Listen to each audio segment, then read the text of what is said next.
지금 우리가 이 사는 세상을 보시면 여러 가지 차별과 또 편견이 존재하는 세상이라고 할 수가 있습니다.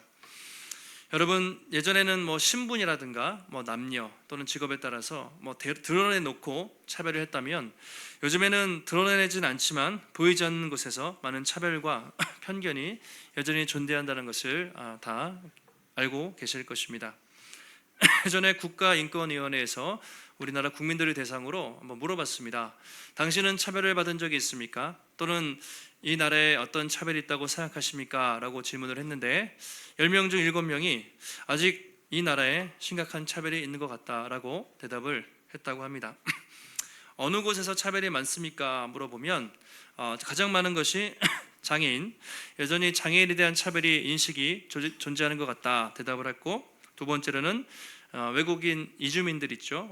뭐 노동자들이나 다문화 가정에 대한 차별이 있는 것 같다. 그리고 어른들, 노인들에 대한 차별, 그리고 여성들에 대한 차별이 이 나라에 아직도 있는 것 같다라고 대답을 했다고 합니다.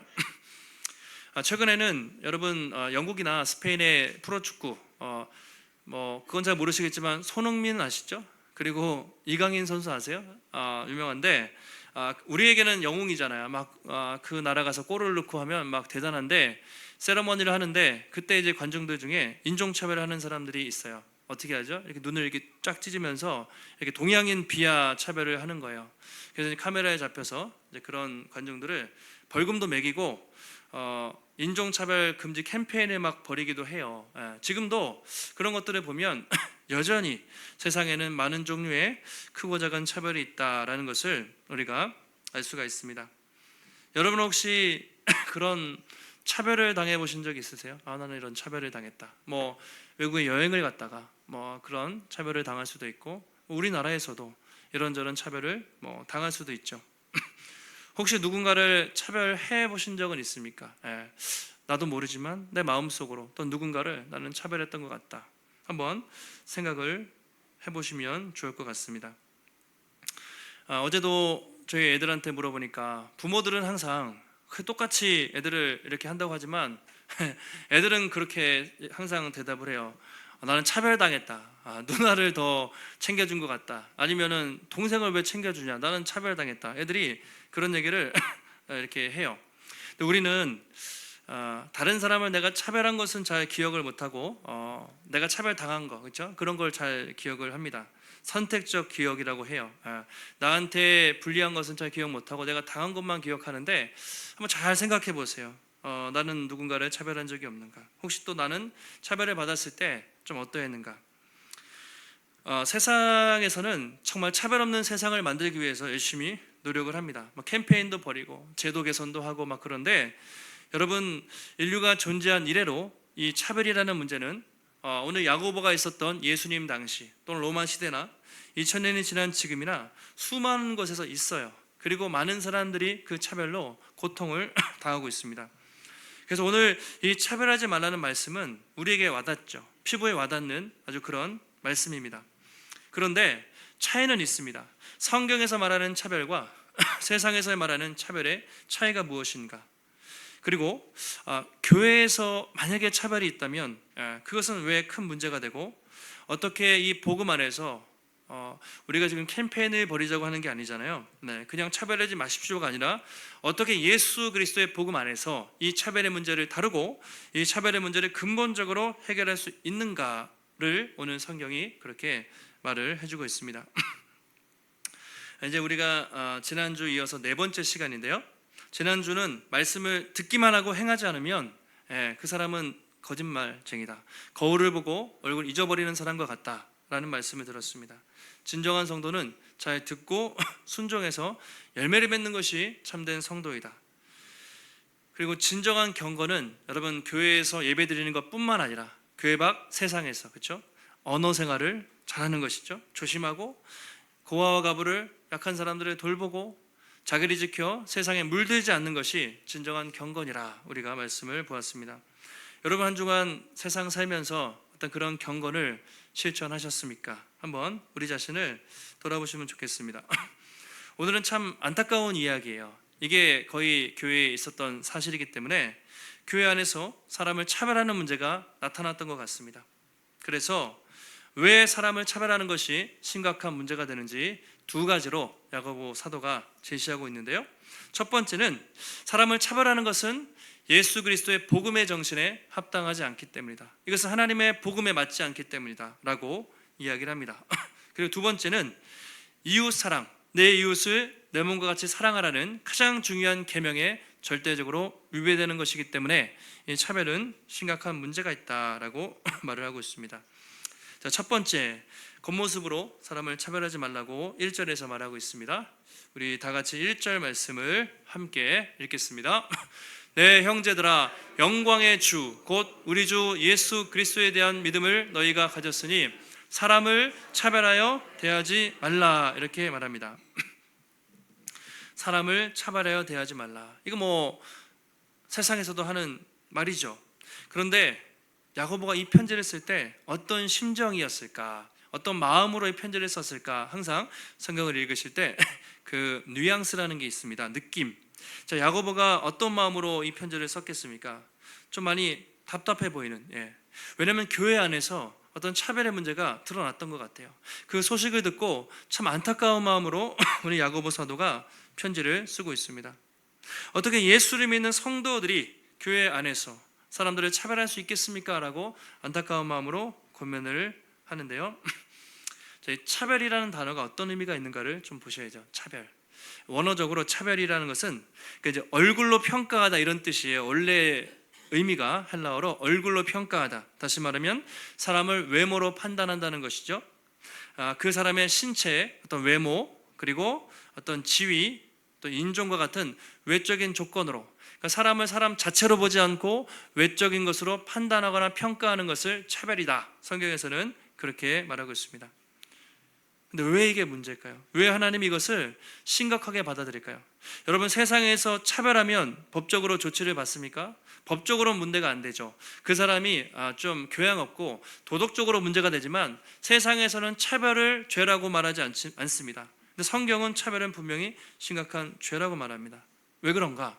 그것은 하나님의 형상을 모독하는 것이기 때문에, 그 사람이 부자든지 가난하든지 어떤 학벌이 있든지 어떤 상태이든지 모든 사람에게는 어떻습니까? 하나님의 형상이 담겨 있어요. 하나님이 존귀하게 창조하셨는데 사람을 외적인 기준으로 평가하는 것은 그래서 하나님의 창조 질서를 왜곡하는 악한 행동이다. 그렇기 때문에 차별이 문제가 되는 것입니다. 1절에서 이렇게 이야기하죠. 상반절에 형제들아, 여러분들이 영광의 주 곧 우리 주 예수 그리스도에 대한 믿음을 가진 사람들인데 어떻게 그 믿음을 가지고도 사람을 차별할 수 있겠습니까? 라고 그렇게 좀 질책을 하는 것 같죠. 그러니까 성도의 정체성은 뭐냐면 영광의 주 예수 그리스도에 대한 믿음을 가진 사람이 성도들인데 어떻게 사람을 차별할 수 있겠는가? 여기서 중요한 표현이 여러분 영광의 주 표시를 좀 해놓으시면 좋겠습니다.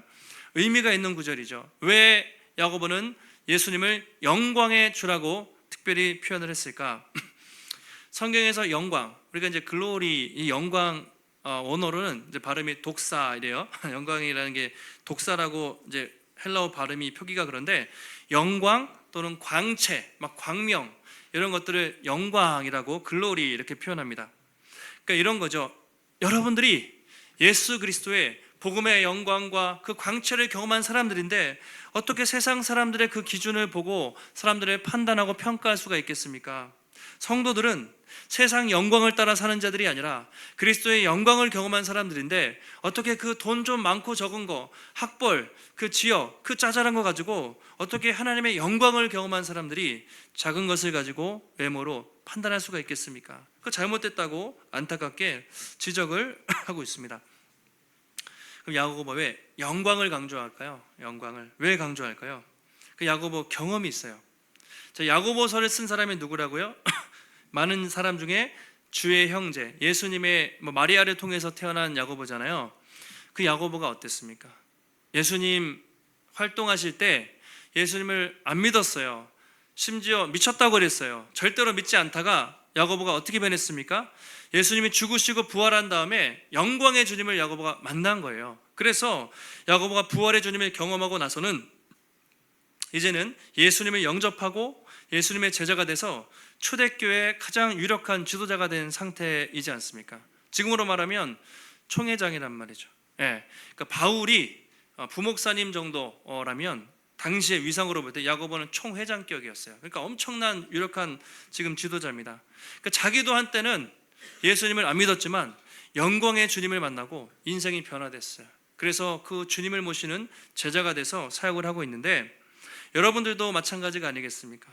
우리는 그 영광의 주님, 부활의 주님을 경험한 사람들인데 어떻게 세상 영광 작은 것을 가지고 사람들을 평가하고 차별할 수가 있겠습니까? 잘못된 것이다. 있는 모습 그대로 사랑하고 존중하라고 1절에서 그렇게 권면을 하고 있습니다. 자, 2절에서는 좀 구체적인 예가 나오죠. 잘 아시는 예죠. 어느 날 회당에서 예배를 드립니다. 두 사람이 들어오고 있습니다. 한 사람 어떤 사람이죠? 손에 금반지 끼고 화려한 옷을 입고 들어오고 있습니다. 또 한쪽에는 허름한 그냥 남루한 옷을 입고 들어왔습니다. 누가 봐도 저 사람은 돈도 많고 사회적 지위도 높아 보이고 있어 보이는 사람이에요. 세상에서도 있어 보이는 사람이에요. 근데 한쪽은 누가 봐도 평범하고, 아니 사람들이 보기에 이렇게 좀 그냥 꺼리끼는 그런 사람이었던 것 같습니다. 사람들이 얘기하잖아요. 아름다운 옷을 입은 사람을 보면서 앞자리에 앉으시라고, 막 좋은 자리에 앉으시라고 막 그러는데, 이 사람을 보면서는 아이고 뒤에 앉든지 저 발등상에 앉든지 아무데나 앉으라고 이렇게 했다는 것이죠. 자, 이게 이제 교회에서 구체적으로 일어난 일인가는 잘 모르겠습니다. 그런데 비슷한 차별이 있었던 것 같아요. 오늘 같으면 외제차에 딱 주차장에 들어오면서부터 외제차에 명품 옷을 딱 입고 명품 시계, 명품 백에 화려하게 걸치고, 강남에 가면 큰 교회들은 그런 경우들이 많죠. 그렇게 이렇게 부잣집 사모님처럼 한쪽에서는 오고요, 한쪽에서는 그냥 슬리퍼 차림에 허름한 사람이 왔다고 쳤을 때 좀 우리는 좀 어떻게 반응을 할 것인가. 만약에 오늘 교회에 세 가족이 오셨어요. 세 가족이 오셨는데 한 사람은 진짜 유명한 사람이에요. 막 국회의원쯤 돼요. 여러분 알면 다 알 만큼 그런 유명한 사람, 또 여러분이 좋아하는 연예인이 왔어요. 이렇게 딱 왔단 말이죠. 그때 그 사람을 대하는 태도와 정말 그 냄새나는, 아니면 좀 이렇게 허름해 보이는 노숙인이 왔어요. 그랬을 때 여러분 그 사람을 대하는 태도가 여러분 어떻게 똑같이 대하실 수가 있으세요? 네, 그렇다면 참 훌륭하신 분이에요. 겉으로는 하겠죠. 근데 오늘 지적하는 것은 행위가 아니고 우리 마음이거든요. 조금이라도 외모를, 그 사람의 환경을 보고 우리가 다르게 판단한다면 우리는 차별하고 있는 거예요. 네. 서울역에 가면 실제로 노숙인 분들이 많으시잖아요. 그래서 서울역 근처에 있는 교회들 가보면 이제 노숙인들 전문으로 하는 교회도 있고 이렇게 섞여 있는 교회도 있어요. 근데 이렇게 얘기 들어보면 처음에 성도님들이 노숙인들이 오면 냄새나고 힘들잖아요. 이렇게 따로 떨어져 앉다가 이제 교제하고 서로 관계가 깊어지면서 같이 이렇게 어울려서 예배를 드린다, 그런 얘기를 들은 적이 있는데요. 그만큼 이게 우리에겐 좀 쉬운 문제는 아닌 것 같아요. 여러분, 하나님은 중심을 보시죠. 그럼 솔직히 우리는 겉모습을 보고 판단하는 모습이 우리에게도 여러분 있지 않습니까? 여러분 결혼하신 분들은 결혼하실 때 배우자를 선택할 때 그 사람 믿음만 보고 성격만 보세요? 외모도 보고, 그렇죠? 집안도 보고 돈도 보고 재력도 보고 다 평가를 해서 우리가 좀 만나지 않습니까? 그것처럼 우리 마음속에는 그런 사람의 거칠애를 보고 판단하는 마음이 있다라는 것을 우리가 고백을 할 수밖에 없습니다. 근데 오늘 야고보는 그 차별의 문제가요, 여러분 그 사람의 성격의 좋고 나쁨이 아니라 좀 배운 사람이에요. 좀 젠틀하고 막 사람들 친절하게 대하는 그런 문제가 아니라 죄라고 지적하는 거예요. 이게 문제예요. 이게 인간의 마음속에 누구에게나 뿌리 깊이 박혀있는 죄의 문제다. 아까 4절에서도 만약에 그렇게 대하면 여러분들끼리 서로 차별하며 악한 생각으로 판단하는 것이 아니냐, 이렇게 성경이 말해요. 판단. 차별은요, 오늘 성경이 말하고 있는 차별은 우리의 행위, 우리가 다 겉으로는 차별하지 않잖아요. 그거는 그 정도는 아니고 마음속에 판단하는 거 있죠. 교만한 거, 그게 차별이라는 거예요. 그리고 9절에도 여러분이 만일 사람을 차별해 대하면 죄를 짓는 것이니 율법이 여러분을 범법자로 정죄할 것입니다, 이렇게 돼 있잖아요. 죄. 그래서 이 사람을 판단하는 것은 속으로 평가하는 것은, 차별하는 것은 분명히 성경이 말하는 죄다, 그렇게 말하고 있습니다. 자, 그러면 좀 더 나아가서 5절에서 왜 차별해서 안 되는지 이제 좀 더 한 단계 나아가서 설명을 합니다. 자, 5절 말씀 같이 한번 성경 보시고 같이 한번 앞에 보시고 읽겠습니다. 내 사랑하는 형제들아 들을지어다. 하나님이 세상에서 가난한 자를 택하사 시고 또 자기를 사랑하는 자들에게 약속하신 나라를 상속으로 받게 하지 아니하셨느냐. 자, 오늘 제일 중요한 말씀이 되겠습니다. 우리가 야고보서를 읽으실 때 이렇게 얘기하시더라고요. 어떤 분들은 참 어떤 구절은 쉬운데 어떤 말씀은 참 어려워요, 이런 얘기를 하시는데요. 차별하지 말라거나 언어생활 조심하라는 건 쉽잖아요. 근데 그게 중요한 게 아니에요. 그 윤리 도덕적 교훈을 하기 위해서 그런 게 아니라 그 말씀 밑에 있는 복음을 여러분은 발견을 하셔야 되는데, 지난주에는 심긴 말씀, 심겨진 말씀이라는 게 제일 중요했고요. 오늘은 이 5절 말씀이 제일 중요합니다. 두 가지죠. 사람을 차별하지 말아야 되는 이유는 첫 번째가 하나님이 세상에서 가난한 자를 택하사 믿음에 부유하게 하셨다, 이렇게 말하고 있습니다. 무슨 말일까요? 하나님이 우리를 구원하실 때 세상 관점이 아니라 가난한 사람, 못난 사람들 중에서 우리를 택해서 부유하게 하셨다, 다시 말하면 구원하셨다라고 말하고 있습니다. 세상 관점에서는, 세상 방식은 힘 있고 권력 있고 능력 있는 사람 차별하잖아요. 등급을 매기잖아요. 아주 대놓고 매기기 때문에 그렇게 하는데, 그런 방식이었으면 우리는 구원을 못 받았을 수도 있어요. 그렇게 세상 방식이었다면. 그러나 하나님이 수많은 사람들 중에서 우리같이 부족하고 연약한 사람 들을 택해서 구원하셨다는 것은 이거 하나님의 크신 은혜라는 것이죠. 그래서 우리가 가난한 사람을 차별할 수가 없다. 왜냐하면 하나님이 가난한 사람을 택해서 구원하셨는데 우리가 어떻게 그들을 차별할 수 있겠는가라고 말하고 있습니다. 또 한 가지는 하반절에, 5절 하반절에 하나님이 자기를 사랑하는 자들에게 약속하신 나라를 상속으로 주셨다, 이렇게 말하죠. 가난한 사람들, 교회에서 그 당시에 많이 있었는데요. 땅도 없고 뭐 힘도 없고 그냥 초라하게 다니는 사람들이 있었겠죠. 그런데 하나님이 그들에게 영원한 천국을 약속하셨다는 거예요. 영원한 기업을 약속하셨다는 거죠. 부자나 가난한 자나 차별 없이 하나님이 예수 믿는 사람 누구에게든지 영원한 천국을 유업으로 주셨기 때문에 지금 이 땅에 있는 그런 모습들을 보고 평가하거나 판단해서는 안 된다, 그렇게 말하고 있습니다. 바울이 고린도 교회에게 편지를 쓰면서요, 한 번은 좀 헌금을 부탁한 적이 있어요. 이쪽 예루살렘 교회들이 막 재해가 생기고 어려워서 구제헌금을 모금하는데 고린도 교회에 부탁을 합니다. 근데 마게도냐 교회가 있었어요. 정말 가난하고 힘든 교회인데 심해 지나도록 열심히 헌금을 했던 거예요. 그러면서 고린도 교회의 연보를 제안하는데 바울이 헌금을 내라고 하는 것이 아니라 예수 그리스도의 은혜를 그렇게 강조합니다. 복음을 강조해요. 자, 내용이 이렇습니다. 고린도후서 8장 9절에 우리 주 예수 그리스도의 은혜를 여러분이 알거니와 부유하신 이로써 너희를 위하여 가난하게 되심은 그의 가난함으로 말미암아 너희를 부유하게 하려 하심이라. 아주 중요한 구절이죠. 자, 지금 헌금, 구제헌금을 모금을 하잖아요. 그런데 헌금 얘기를 하는 게 아니라 예수 그리스도에게 은혜, 복음을 제시한다고요. 내용이 무엇입니까? 부유하신 이로써 우리를 위해서 가난하게 되심은 그의 가난함으로 말미암아 우리를 부유하게 하심이라. 자, 설명이 좀 필요하겠죠. 쉽게 말씀드리면 이런 겁니다. 예수님은 원래 세상에서 가장 부자였던 분이겠죠. 세상의 모든 것을 다 가진 분이시고 하나님이시고 하나님의 본체셨고 온 우주 만물을 창조하신 모든 것이 부족함이 없는 분이, 모든 영광을 가진 분이 우리 주 예수님이셨다는 거죠. 그분이 우리를 구원하기 위해서 어떻게 해요? 세상에서 가장 가난하게 되셨어요. 다시 말하면 가장 낮은 자가 되셨다는 거죠. 하나님의 아들이 인간의 몸을 입고 이 낮고 천한 이 땅에 오셔서 십자가에서 죽으심으로 우리를 죄와 사망에서 구원하셔서 우리는 가난했지만 예수 그리스도 안에서 영적인 부자가 됐다, 이것을 아까 고린도후서에서 표현을 하고 있습니다. 그러니까 우리는 하나님의 은혜로 값없이 그분의 자녀가 되었고 영원한 천국을 상속받은 하나님의 자녀, 우리는 여러분 영적으로 부자가 되었다. 여러분 그 사실을 믿으십니까? 표정을 보시니까 여러분 우리가 뭘 받았는지 아셔야 돼요. 우리는 더 받을 게 없어요. 이미 다 받은 거예요. 성경에서 그렇게 얘기해요.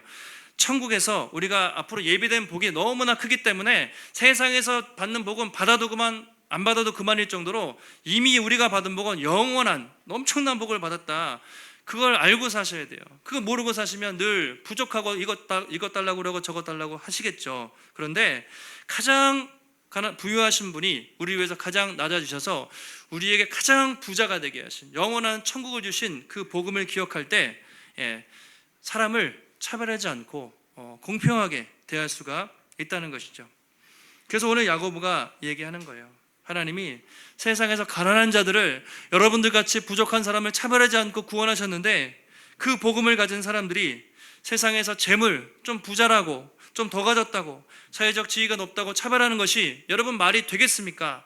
그것은 하나님의 복음을 모독하는 행위입니다 라고 야고보가 안타까운 심정으로 오늘 권면을 하고 있습니다. 근데 실제로는 차별이 있었던 거예요. 교회 안에 부유한 사람들이 오면 좀 우대하고 가난한 사람들이 오면 좀 그랬던 것이 있었던 것 같아요. 근데 초대교회 성도들의 그 구성을 조사해 보면 대부분 경제적으로 가난한 사람들이 많았다고 합니다. 소장농들이 주로 많았어요. 물론 부유한 크리스천도 있었지만 예수님 당시 또 AD 1세기 전까지는 주로 가난한 사람들이 예수님 많이 믿었고요. 또 흩어져 있잖아요. 지금 흩어진 사람들에게 편지를 썼기 때문에 여러분 이민 가서 살면 그 삶이 힘들지 않겠습니까? 여러 가지 차별을 받잖아요. 이미 편지를 받는 사람들은 가난하고 사회적으로 경제적으로 차별을 받고 있는 사람들이었습니다. 부자들이 막 무시한 거예요. 그리고 가난한 사람들 법정으로 데려가서 재판하고 또 예수님의 이름을 막 비방하는 일들이 부자들한테 있었습니다.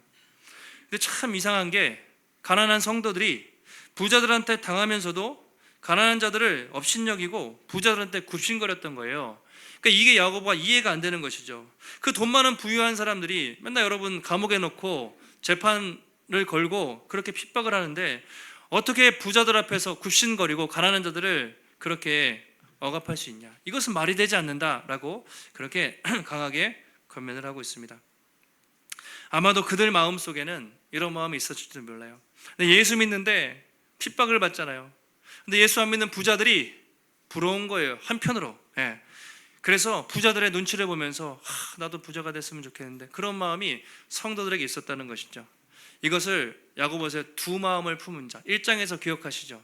예수 그리스도만 믿고 사는 것이 아니라 예수도 믿고 복도 받고 두 마음을 품고 살았기 때문에 부자들이 한편으로는 부러워서 그런 사람들이 오면 굽신거리고 가난한 사람들 차별하는 그런 악한 모습이 교회 안에 좀 있었던 것 같습니다.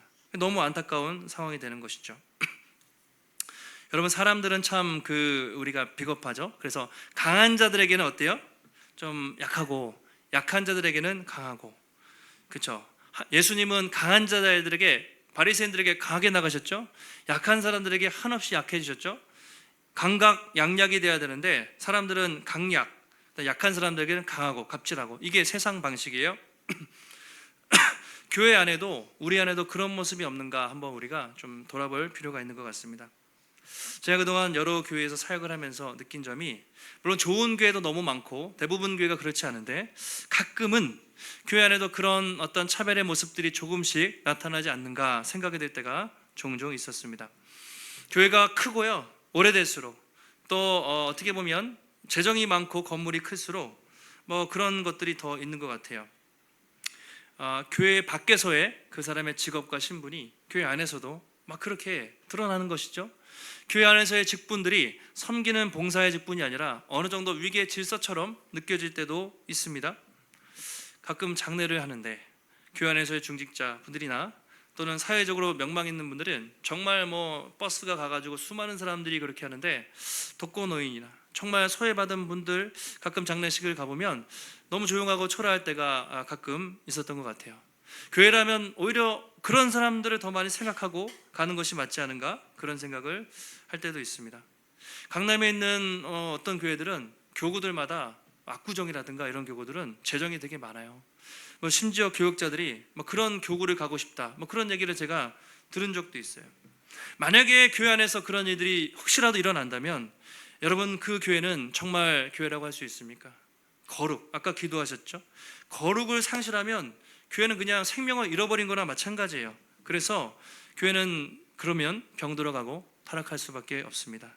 그래서 우리가 다른 사람을 탓하기 전에 내 모습이, 또 우리 교회 안에 혹시 그런 것이 없지 않은가, 말씀을 통해서 우리 자신을 좀 돌아보는 시간으로 삼아야 할 것입니다.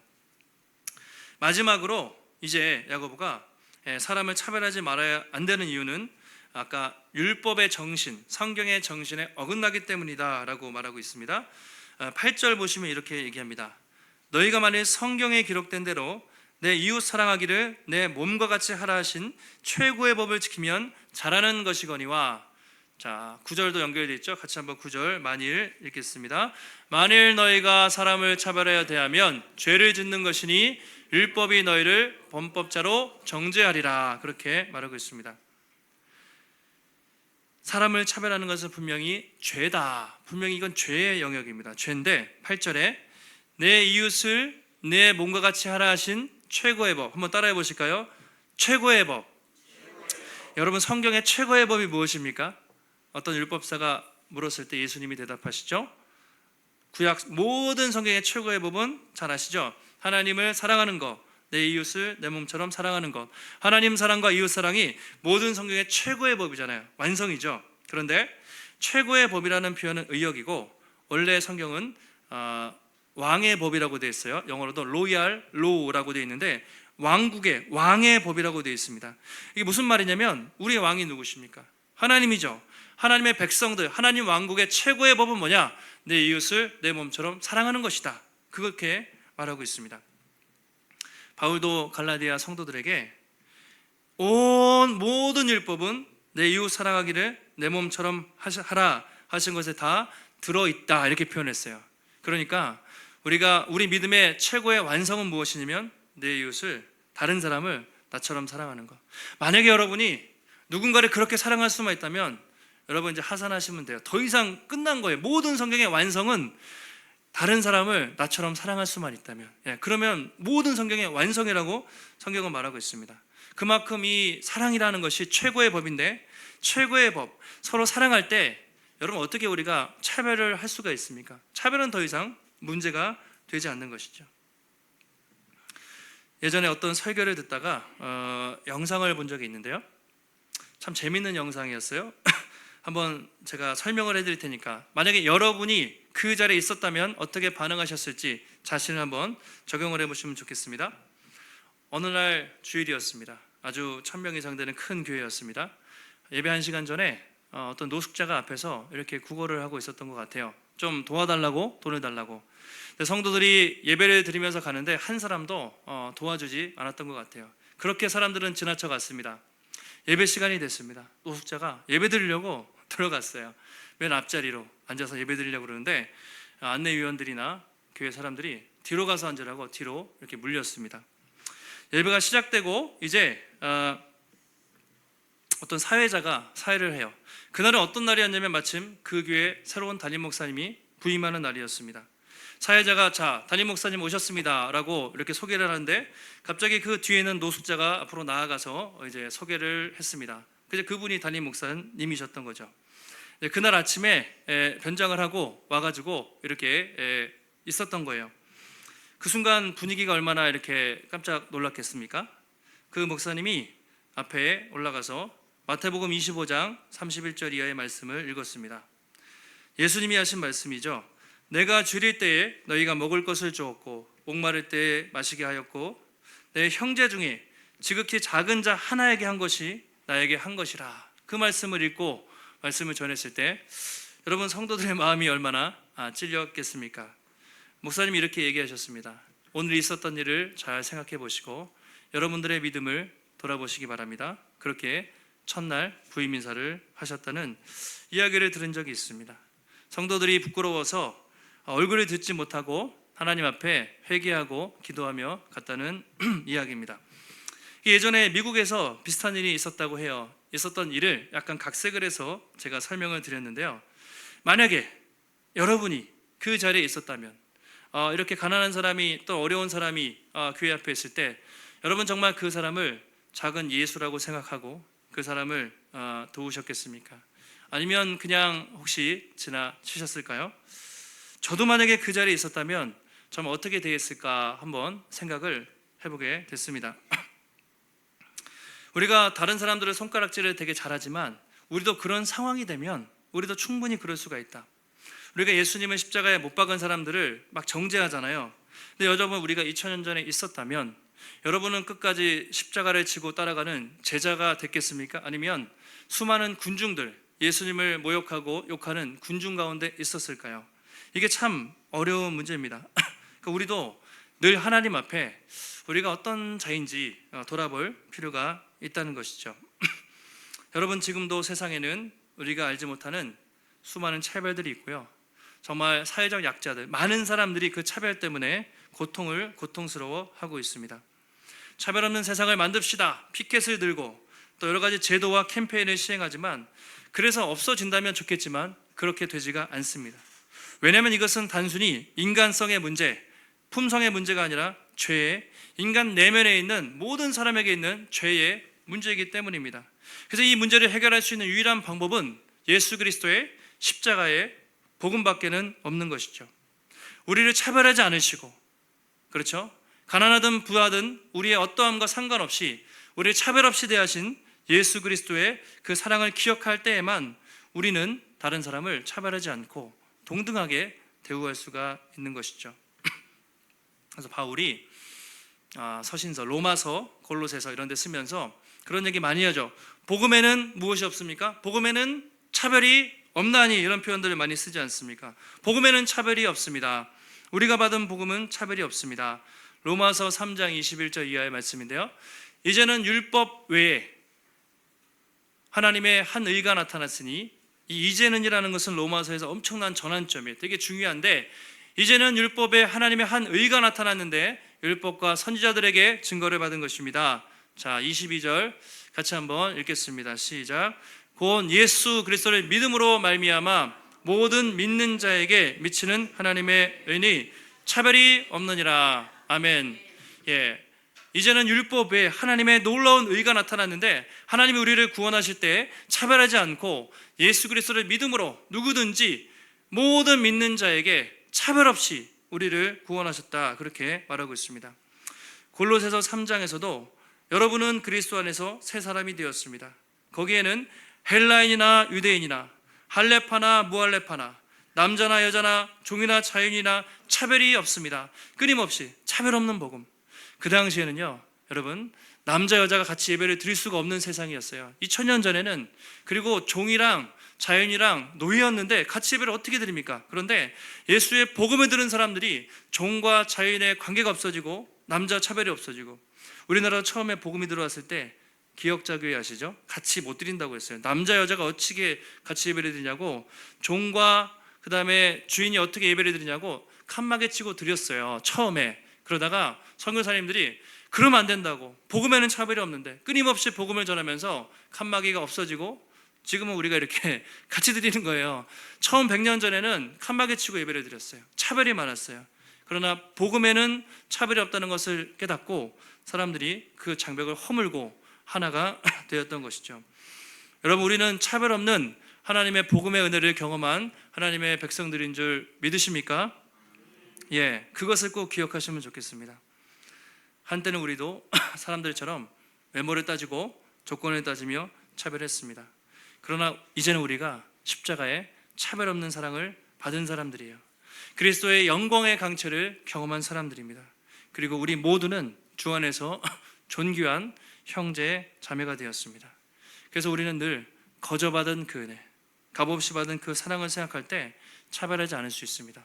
부자든 가난하든 그게 뭐가 중요하겠습니까? 남자든 여자든 장애인이든 어디 살든 학벌이 어떻든 직업이 무엇이든 아무것도 중요한 것이 아니게 된 것이죠. 여러분, 세상에는 여전히 존재합니다. 내일부터 가면 보이지 않게 사람을 줄 세우고 등급을 매기고 차별을 합니다. 그러나 절대로 교회에서는 그럴 수가 없습니다. 우리는 보여줘야 돼요. 세상과 다르다. 만약에 어떤 새가족들이 오시거나 우리가 예배를 드리면서, 야, 정말 여기는 차별이 없고 모두가 예수 안에서 하나구나, 그것을 보여줘야 할 책임이 하나님의 교회에 있습니다. 한 주간 여러분 세상을 살아가실 때 많은 사람들을 만나시겠죠. 또 공동체 안에서 우리 성도들을 대하실 때 먼저 항상 기억하십시오. 하나님께 받은 차별 없는 그 복음의 은혜를 기억하시고, 다른 사람을 여러분 그렇게 평가하지 말고 할 수만 있다면 내 몸처럼 사랑할 수 있는 우리 성도님들이 되시기를 축복합니다. 이 교회 안에 차별과 또 다툼이 없이 앞으로도 계속해서 겸손하고 서로 배려하고 섬기는 가운데 여러분 예수님의 사랑을 우리가 실천하고, 여러분을 통해서 여러분의 가정에, 여러분의 직장과 이웃들에게 주님의 아름다운 사랑을 증거할 수 있는, 차별을 넘어서 사랑을 적극적으로 행할 수 있는 우리 모든 성도님들이 되시기를 예수님의 이름으로 축원합니다. 하나님 감사합니다. 오늘도 거룩한 주에 허락하여 주시고 주님의 귀한 말씀 깨닫게 하시니 주님 감사를 드립니다. 세상에서는 사람을 등급을 매기고 차별합니다. 정말 작은 것으로 정말 사람을 평가하고 인간들은 많은 고통을 당하고 있습니다. 그러나 우리 주 예수님은 우리를 구원하실 때 차별하지 않으시고 값없이 하나님의 은혜로 구원하신 줄 믿사오니, 우리가 그 은혜를 경험한 자들로서, 예수 그리스도의 복음의 광채를 경험한 자들로서 인간의 기준을 따라, 세상의 기준을 따라 사람을 평가하고 차별하지 말게 하시고, 하나님 있는 모습 그대로 존귀히 여기며 그들을 사랑하며 섬길 수 있는 우리 모든 성도들이 될 수 있도록 하나님 붙잡아 주시옵소서. 우리의 교회와 우리 가정과 우리 이웃과 직장 가운데 차별 없게 하시고 우리를 통하여 주의 사랑이 흘러갈 수 있도록 하나님 붙잡아 주시옵소서. 하나님 오늘도 주 앞에 나올 때 귀한 예물 드렸습니다. 마음과 뜻과 정성을 다해 드린 예물 하나님 기쁘게 받으시고, 우리 인생에 허락된 모든 것이 하나님께로부터 온 것임을 기억하고 주님께 감사하며 주께 드리는 삶을 살아갈 때 하나님 우리 인생의 부족함을 아시고 약함을 아시기에 날마다 채우시고 공급해 주시는 하나님의 선하신 손길을, 충만한 공급하심을 날마다 경험하는 우리 모두가 될 수 있도록 하나님 인도하여 주시옵소서. 한 주간도 승리케 하시고 주님 동행하시기를 간구하오며 거룩하신 예수님의 이름으로 기도하옵나이다. 아멘.